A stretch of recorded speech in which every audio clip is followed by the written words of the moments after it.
Good morning students. हम लोग civics का सेकंड चैप्टर पढ़ रहे थे, संघवाद। उसी में हम आगे देखेंगे भारत की संघीय व्यवस्था। भारत में कैसी संघीय व्यवस्था है।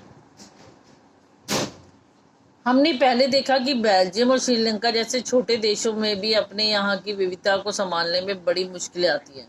अब हमने देखा कि श्रीलंका था, बेल्जियम था, उन्हीं को मतलब तंगी आ रही थी। तो भारत जैसे विशाल मुल्क में ये काम कितना मुश्किल होगा। अगर उन्हें दिक्कत आ रही है तो जब भारत इतना बड़ा है तो उसको कितनी दिक्कत आ रही होगी। यह काम कितना मुश्किल होगा जहाँ बहुत सी भाषाएं, धर्मों, क्षेत्रों के लोग रहते हैं और हमारे देश में सत्ता की साझेदारी की क्या व्यवस्था है। ठीक है, उन्होंने कहा इतने धर्म, इतनी भाषा बोलने वाले, इतने धर्मों को मानने वाले, अलग तरह के लोग रहते हैं, इन सबको कैसे वो किया जा सकता है।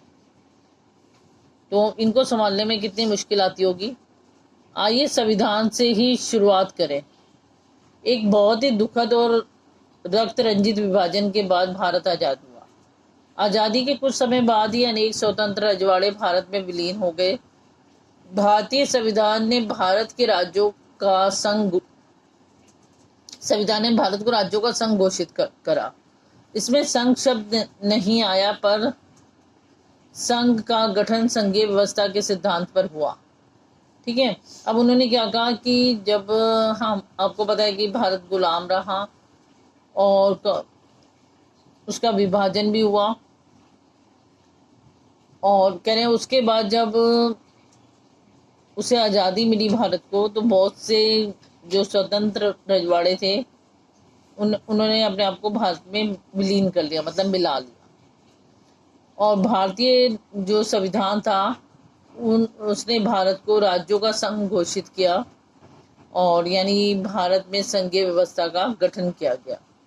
आइए हमने ऊपर संघीय व्यवस्था की जिन 7 विशेषताओं पर जिक्र किया उन्हें फिर से देख लें। हम देख सकते हैं कि ये सभी बातें भारतीय संविधान के विभिन्न प्रावधानों पर लागू होती हैं। संविधान ने मौलिक रूप से 2 स्तरीय शासन व्यवस्था का प्रावधान किया है। संघ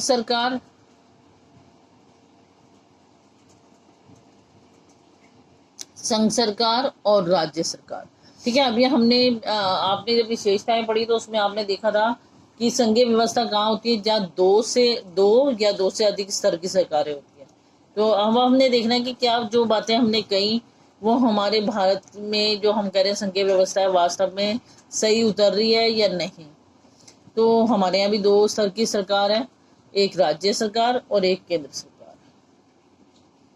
केंद्र सरकार को पूरे भारतीय संघ का प्रतिनिधित्व करना था। बाद में पंचायतों और नगर पालिकाओं के रूप में संघीय शासन का तीसरा स्तर भी जोड़ा गया।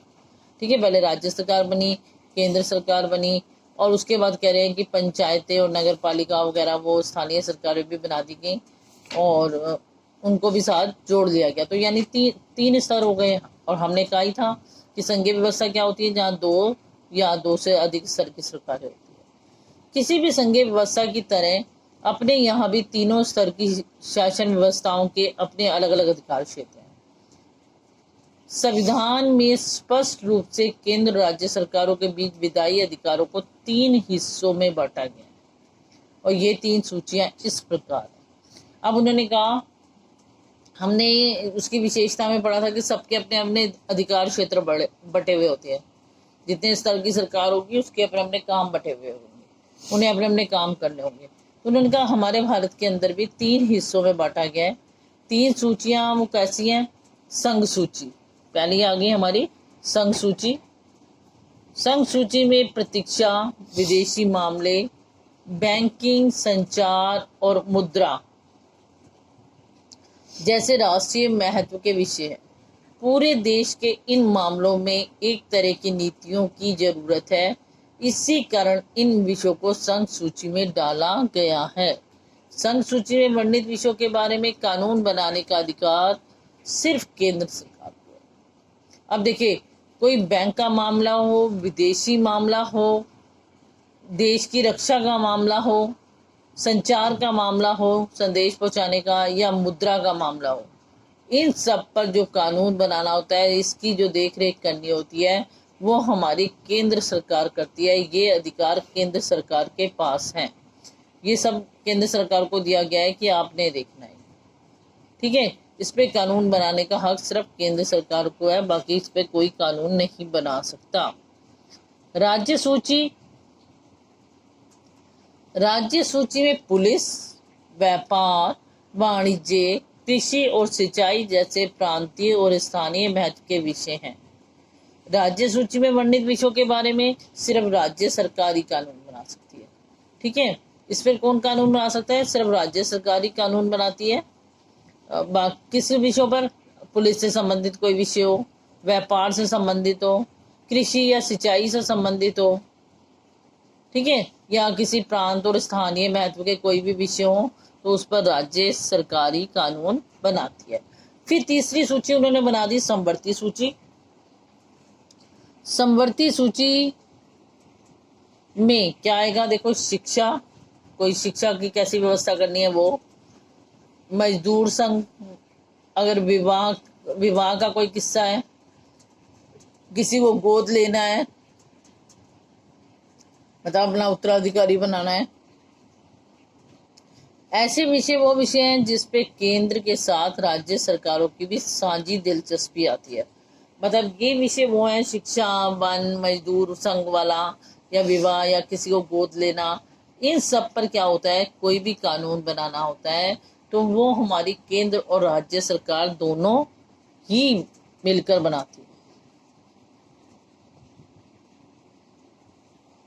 लेकिन जब दोनों के कानूनों में टकराव है तो केंद्र सरकार द्वारा बनाया कानूनी मान्य होगा। अगर मान लो कि मैंने कहा कि दोनों ही इन विषयों पर कानून बना सकते हैं, लेकिन दोनों में बहस हो गई, वो कह रहे कि नहीं ऐसा बनना चाहिए, दूसरा कह रहा है ऐसे बनना चाहिए, और दोनों में बहस हो रही है, तो सबसे ऊपर किसका माना जाएगा? केंद्र सरकार द्वारा मतलब बताई गई बात को ही मान्यता मिलेगी। या एक सवाल यह उठता है कि जो विषय इनमें से किसी सूची में नहीं आते उनका क्या है? अब उन्होंने कहा, हमने कह दिया कि संघ सूची के ये विषय है, हमने कह दिया राज्य सूची के ये विषय है, हमने कह दिया समवर्ती सूची के ये विषय है, तो अब कुछ विषय ऐसे भी तो हैं जो किसी भी सूची में नहीं आए, उनका क्या होगा?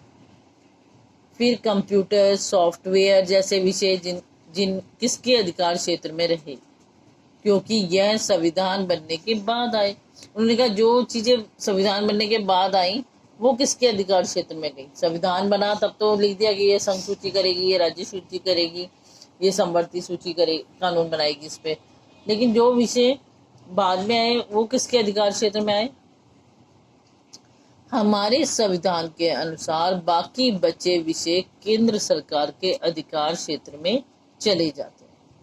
ठीक है, अब देखिए उन्होंने कहा क्या कितने अधिकार, आप देखें जो बचे हुए विषय होंगे जो किसी भी सूची में शामिल नहीं है वो केंद्र सरकार ही देखेगी। ठीक है, वो केंद्र सरकार के अधिकार क्षेत्र में ही आएंगे। तो केंद्र सरकार के पास कितने आ गए? पहले संघ सूची वाले उन्होंने करना ही है, उस पर बनाने का अधिकार उन्हीं का है। फिर समवर्ती सूची में भी वो राज्य सरकार के साथ मिलकर बना सकते हैं, और यहाँ पर जो एक्स्ट्रा बचे हुए हैं जो किसी भी सूची में नहीं आते उन पर भी वो कानून बना सकते हैं।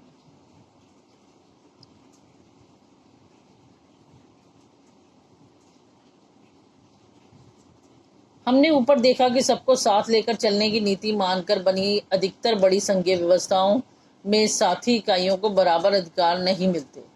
भारतीय संघ के सारे राज्यों को भी बराबर अधिकार नहीं है। कुछ राज्यों को विशेष दर्जा प्राप्त है, जैसे असम, नागालैंड, अरुणाचल प्रदेश, मिजोरम अपने विशेष सामाजिक और ऐतिहासिक परिस्थितियों के कारण भारत के संविधान के कुछ प्रावधानों के तहत विशेष शक्तियों का लाभ उठाते हैं। अब उन्होंने कहा कि क्या है, सभी को बराबर के अधिकार नहीं मिले हुए सभी राज्यों को, और ऐसा ही भारत के अंदर भी है, कुछ राज्यों को विशेष दर्जा दिया गया हुआ है। और वो कौन से राज्य है जिनको विशेष दर्जा मिला हुआ है? असम है, नागालैंड है, अरुणाचल प्रदेश है, मिजोरम है। ठीक है, और किस वजह से मिला हुआ है? अपनी सामाजिक और ऐतिहासिक परिस्थितियों के कारण।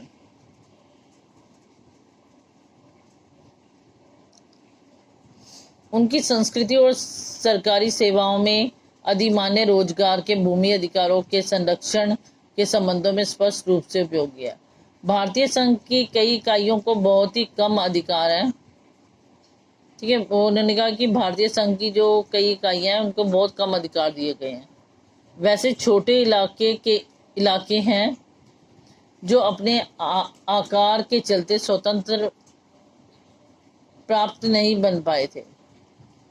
इन्हें किसी मौजूदा प्रांत में विलीन करना भी संभव नहीं है, जैसे चंडीगढ़ हो गया, लक्षद्वीप हो गया, अथवा देश की राजधानी दिल्ली जैसे इलाके इसी कोटि में आते हैं। इन्हें केंद्र शासित प्रदेश कहा जाता है। इन राज्यों को राज्यों वाले अधिकार नहीं है। इन इलाकों का शासन चलाने का अधिकार केंद्र सरकार को प्राप्त है। अब उन्होंने कहा कि कुछ मतलब आकार में इतने छोटे थे कि उन्हें अलग से स्वतंत्र प्रांत नहीं बनाया जा सकता था। तो क्या करा गया,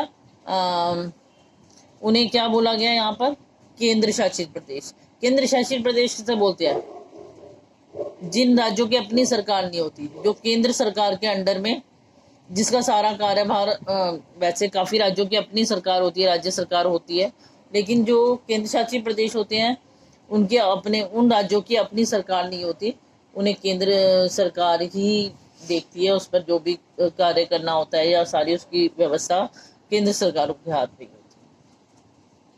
तो आज के लिए बेटा इतना ही। नेक्स्ट क्लास में इससे आगे करेंगे, इसे अच्छी तरह रीड कर लेंगे। थैंक्स।